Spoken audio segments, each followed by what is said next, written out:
the terror blast here in the national capital that took place on the 10th of November. Now, it is the investigation of the NIA that is picking up pace. We have terror accused Dr. Shaheen, who's being questioned by the NIA for her role in the blast that took place in the national capital in the Red Fort area. The NIA took her to places linked to the case, including the Al Falah University in Haryana, and sources are also revealing that Shaheen married the accused Muzammil, and this took place in 2023. That revelation came about just yesterday, with Muzammil saying that she's not the girlfriend but the wife, and the nikah that took place very close to the Al Falah University 2 years back. And that the terror duo were involved in recruiting individuals into the Faridabad terror module. Sources have also added that Shaheen headed the Jaish-e women's wing in India and played a very key role in recruitment.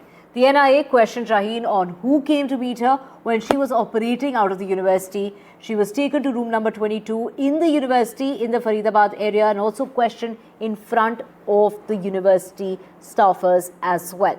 Anushka, my colleague, joining us to get us the very latest. Anushka, take us through what revelations have come about after they've taken Shaheen to that university. They took her to a chemical shop just in the Faridabad area before they took her to the university. What have you heard so far?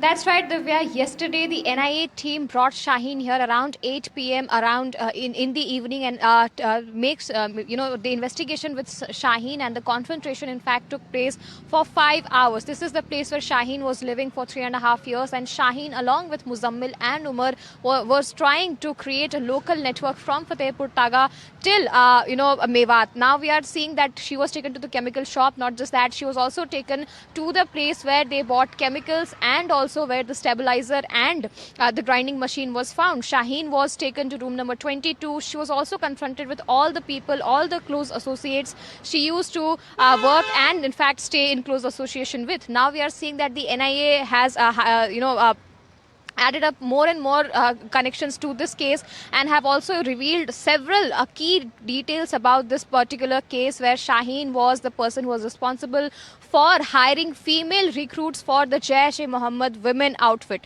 Now we are showing you the visuals of Al Falah University. This is the university that still remains very much at the epicenter of the investigation. This is from the place from where NIA had arrested first the Jammu and Kashmir police took Muzammil and Shaheen in their jurisdiction, and after that NIA took over the case, and now we are seeing that Shaheen, along with her other associate Muzammil, who she married in 2023 and was working in close coordination with. They even bought a car that is right now in police custody. They were preparing a series of second-hand cars which they could use so that long explosion and a long racket of these kind of activities could be in fact taken place. Barely 300 meters to 400 meters from this place is the rented accommodation where 358 kilograms of suspected ammonium nitrate was taken into custody by the police, and Shaheen and Muzammil, both of them were taken to that place so that they can confirm as to how they were operating, storing and collecting these massive amounts of explosives so close to the NCR region. Over to you.